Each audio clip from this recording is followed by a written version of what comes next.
नमस्कार, प्रणाम। बिहार में तेजस्वी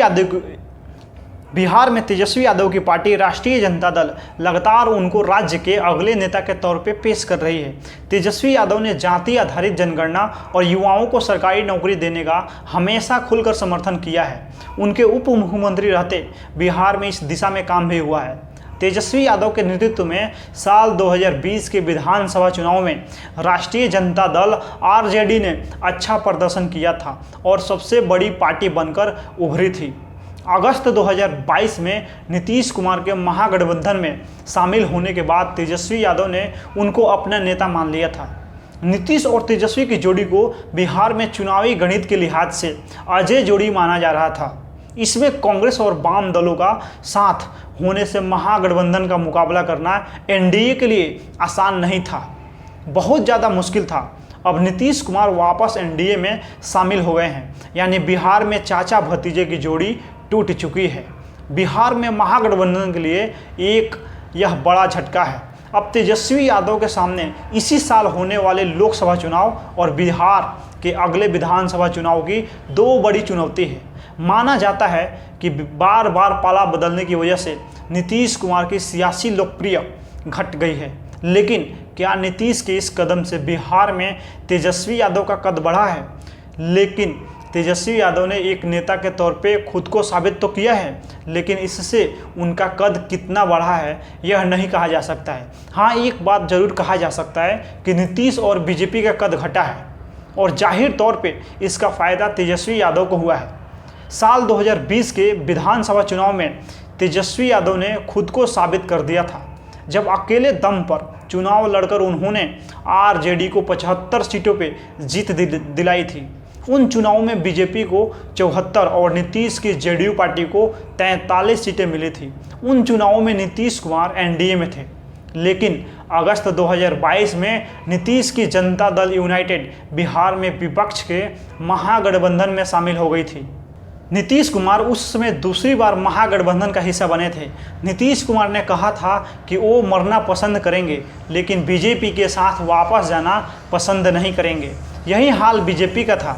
बीजेपी के केंद्रीय नेताओं के मुताबिक नीतीश के लिए एनडीए का दरवाज़ा बंद हो चुका था, जबकि बिहार बीजेपी के नेता नीतीश पर लगातार हमलावर थे और प्रदेश बीजेपी अध्यक्ष सम्राट चौधरी ने तो नीतीश को मुख्यमंत्री पद से हटाने का संकल्प तक ले रखा था। राजनीतिक मामले में जानकार यह कहते हैं कि चुनावी राजनीति में परिणाम चाहे जो कुछ भी हो, पाला बदलकर नीतीश और बीजेपी ने राजनीतिक मामले में तेजस्वी प्रसाद यादव को बढ़त दे दी है।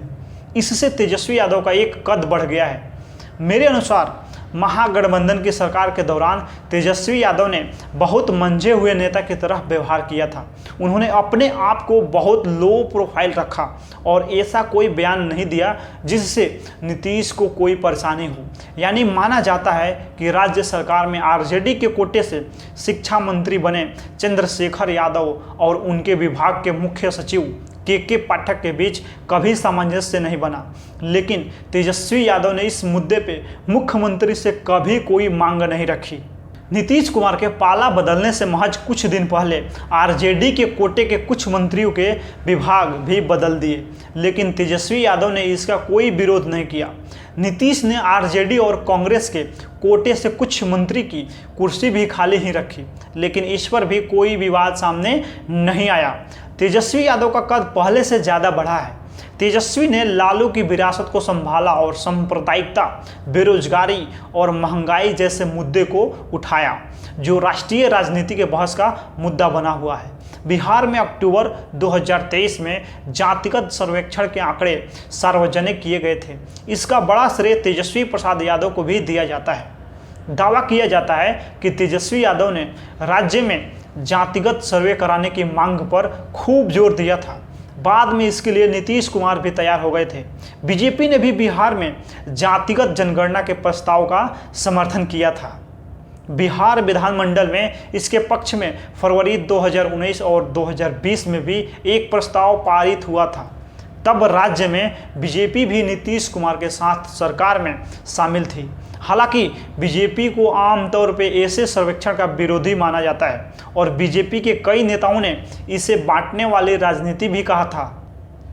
तेजस्वी यादव और आरजेडी के हाल के समय में ओबीसी से ज़्यादा ईबीसी की राजनीति पे ज़्यादा ध्यान दिया है। यह भी माना जाता है कि बिहार में जातिगत सर्वे तेजस्वी के दबाव में हुआ है और तेजस्वी इसका दावा भी कर सकते हैं।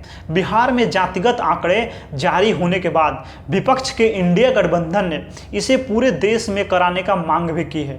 इस मुद्दे के समर्थन के लिए विपक्षी गठबंधन ने अपनी बैठक में एक प्रस्ताव भी पारित किया था। जातिगत जनगणना एक ऐसा मुद्दा था जिसे तेजस्वी यादव ने उठाया था और बाद में उनके सभी विरोधी दलों को इसका समर्थन करना पड़ा। बीजेपी ने इस मुद्दे का विरोध नहीं कर पाई। तेजस्वी यादव का दावा रहा कि जातिगत जनगणना आंकड़ों के आधार पर ही जरूरतमंद जातियों तक सरकारी लाभ पहुंच सकता है। इस जनगणना के साथ एक नारा यह भी दिया जाता है कि जिसकी जितनी संख्या भारी उसकी उतनी हिस्सेदारी, यानी यह संख्या के आधार पर आरक्षण की बात करता है। माना जाता है कि यह एक ऐसा मुद्दा रहा है जिस पे बीजेपी और केंद्र सरकार दबाव में आ सकती थी, लेकिन जातिगत सर्वे की मांग करने वाले तेजस्वी यादव और महागठबंधन को बीजेपी ने कई झटके दिए हैं। बीजेपी ने जातीय राजनीति के तौर पे पहचान रखने वाले बिहार के कई नेताओं को एनडीए से जोड़ लिया। इसकी शुरुआत उपेंद्र कुशवाहा से हुई। उपेंद्र कुशवाहा ने फरवरी 2023 में जेडीयू को छोड़कर अपनी पार्टी राष्ट्रीय लोक जनता दल बना ली थी। बाद में वो एनडीए में शामिल हो गए। बिहार में कुशवाहा आबादी करीब 4.2% है। यही नहीं, महादलित समुदाय से ताल्लुक़ रखने वाले पूर्व मुख्यमंत्री जीतन राम मांझी की पार्टी हिंदुस्तानी अवाम मोर्चा ने भी जून 2023 में महागठबंधन का साथ छोड़ दिया था। वो भी बाद में एनडीए में शामिल हो गए। बिहार में लोक जनशक्ति पार्टी के नेता चिराग पासवान को भी लेकर अटकलें थी कि वो तेजस्वी यादव के करीबी हैं, लेकिन चाचा पशुपति कुमार पारस से अदावत के बाद भी चिराग पासवान फिर से एनडीए में शामिल हो गए, जहां उनके चाचा पहले से मौजूद हैं। जातिगत जनगणना के मुद्दे पर बीजेपी को घेरने की कोशिश करने के बाद भी पिछले साल मध्य प्रदेश, राजस्थान और छत्तीसगढ़ में हुए विधानसभा चुनावों में बीजेपी की जीत ने इस मुद्दे को कमज़ोर जरूर साबित कर दिया है। बिहार में युवाओं के लिए सरकारी नौकरी की मांग एक बड़ा मुद्दा रहा है। रेलवे से लेकर सेना तक की नौकरी के मुद्दे पर यहाँ आंदोलन होते रहते हैं। यही हाल राज्य सरकार की नौकरियों का है। विपक्ष का दावा है कि भारत में बीते 45 साल में सबसे ज़्यादा बेरोजगारी बढ़ी है। ऐसे में बिहार में आरजेडी और तेजस्वी यादव ने नौकरी के मुद्दे को बड़ा बनाने की पूरी कोशिश की है। बिहार में महागठबंधन सरकार के दौरान करीब 1.5 साल में राज्य की सेवाओं में 4 लाख लोगों को नौकरी देने का वादा भी किया गया था। तेजस्वी यादव ने साल 2020 के विधानसभा चुनाव के प्रचार के दौरान अपनी सरकार बनने पे 10 लाख नौकरी देने का वादा किया था, जबकि नीतीश कुमार उस दौरान इसे असंभव बता रहे थे। नीतीश कुमार नौकरी देने के तेजस्वी के वादे का विरोध कर रहे थे। वो सार्वजनिक भाषणों में भी कहने लगे थे कि इसके लिए पैसे कहां से आएंगे। इसलिए महागठबंधन सरकार के दौरान जो नौकरी दी गई उसका श्रेय तेजस्वी यादव ले सकते हैं। महागठबंधन सरकार के दौरान बिहार में दी गई नौकरी का श्रेय आरजेडी के नेता तेजस्वी प्रसाद यादव को दिया जाता है। इसलिए नीतीश से नाता टूटने के साथ ही अखबारों में इसका विज्ञापन तक दिया गया था। आरजेडी नेता मनोज झा का दावा है कि तेजस्वी यादव ने बड़ी लकीर खींच दी है। नीतीश कुमार ने पाला क्यों बदला यह किसी को नहीं मालूम है, लेकिन बिहार की जनता और युवाओं से पूछिए कि वो क्या चाहते हैं। राज्य में युवाओं को दी गई नौकरी के लिए नीतीश कुमार भी अपना दावा पेश करते हैं। राज्य में एनडीए की सरकार बनने के बाद इसकी भी संभावना है कि चुनावी साल में इस पर राज्य सरकार तेजी से काम करे। हालांकि आरजेडी इसके पीछे तेजस्वी यादव का बनाया हुआ दबाव बताती है। तेजस्वी यादव को कोई अन्य नेताओं से अलग देखा जा सकता है। उनका मानना है कि मुलायम सिंह यादव तक ने केंद्र के सामने आत्मसमर्पण कर दिया था। मायावती भी खामोश हो गई, लेकिन लालू प्रसाद यादव ने सांप्रदायिकता से लेकर तमाम मुद्दों पे बोलते रहे। यही तेजस्वी यादव ने भी किया है। अगर तेजस्वी चाहते तो अजीत पवार की तरह भ्रष्टाचार के आरोप के बाद भी बचे रहते। राजनीतिक जीवन की शुरुआत में ही तेजस्वी ने अपनी जो छवि बनाई है वही बड़ी बात है। इससे तेजस्वी में एक अलग किस्म का नेतृत्व विकसित हुआ है। बिहार में आम अवधारणा यही है कि नीतीश के बार बार गठबंधन बदलने से अपने सियासी सफर के अंतिम दौर में उन्हें अपने छवि खराब की है। बीते करीब 1.5 साल से नीतीश कुमार देश भर में घूम घूम कर नरेंद्र मोदी की केंद्र सरकार की आलोचना कर रहे थे और विपक्ष को एकजुट करने में लगे थे। बीजेपी ने नीतीश कुमार का आकलन करने में गलती कर दी है। ये साल 2010 वाले नहीं, साल 2024 वाले नीतीश बाबू हैं। अब बीजेपी का राम मंदिर वाला उत्साह कम हो गया है। माना जाता है कि नीतीश कुमार ने साल 2005 में बिहार की सत्ता में आने के साथ ही कई अहम काम किए थे।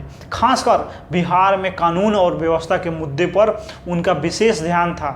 इसके अलावा बिहार में सड़क और अन्य निर्माण पर उनका खास जोर था। नीतीश ने बिहार के मुख्यमंत्री के तौर पे अपने शुरुआती कार्यकाल में छात्राओं के लिए साइकिल योजना और महिलाओं को आर्थिक तौर पे मजबूत करने के लिए जीविका योजना शुरू की थी। नीतीश ने सीएम बनने के बाद 6-7 साल तक कानून और व्यवस्था थोड़ी सी ठीक थी। उस दौरान बिहार में जो पुराने अपराध होते थे वह कम हुआ था, लेकिन उसके बाद नीतीश एनडीए में रहे या महागठबंधन में, आप अखबार खोलकर देख लीजिए, बिहार में अपराध कम नहीं हुआ है। नीतीश की शुरू की हुई बाकी योजनाएं भले चल रही हो, लेकिन उनमें अब चमक खत्म हो चुकी है। नीतीश कुमार कुछ भी नया जोड़ पाने में नाकाम रहे हैं। किसी काम को समय पर पूरा करने का उनका लक्ष्य भी कमज़ोर हो चुका है। दूसरी तरफ तेजस्वी यादव और लालू प्रसाद यादव समेत लालू परिवार और उनके करीबी पे ईडी की जांच चल रही है। इसके लिए कभी लालू तो कभी तेजस्वी तो कभी अन्य लोगों को ईडी की जाँच में शामिल होना पड़ता है। चुनाव प्रचार में यह मुद्दा तेजस्वी को प्रभावित कर सकता है। हालांकि इन सब के बाद भी बीते 2 दशक से नीतीश कुमार ही बिहार में मुख्यमंत्री की कुर्सी का पर्याय बने हुए हैं। फिलहाल एनडीए में उनके वापस आने के बाद वोटों के गणित में भी एनडीए महागठबंधन पे भारी दिखता है। फिर भी नीतीश के पाला बदलने का नीतीश को कितना नुकसान और तेजस्वी को कितना फ़ायदा हो सकता है, यह पूरी तरह पुराने चुनावी गणित पर निर्भर करेगा।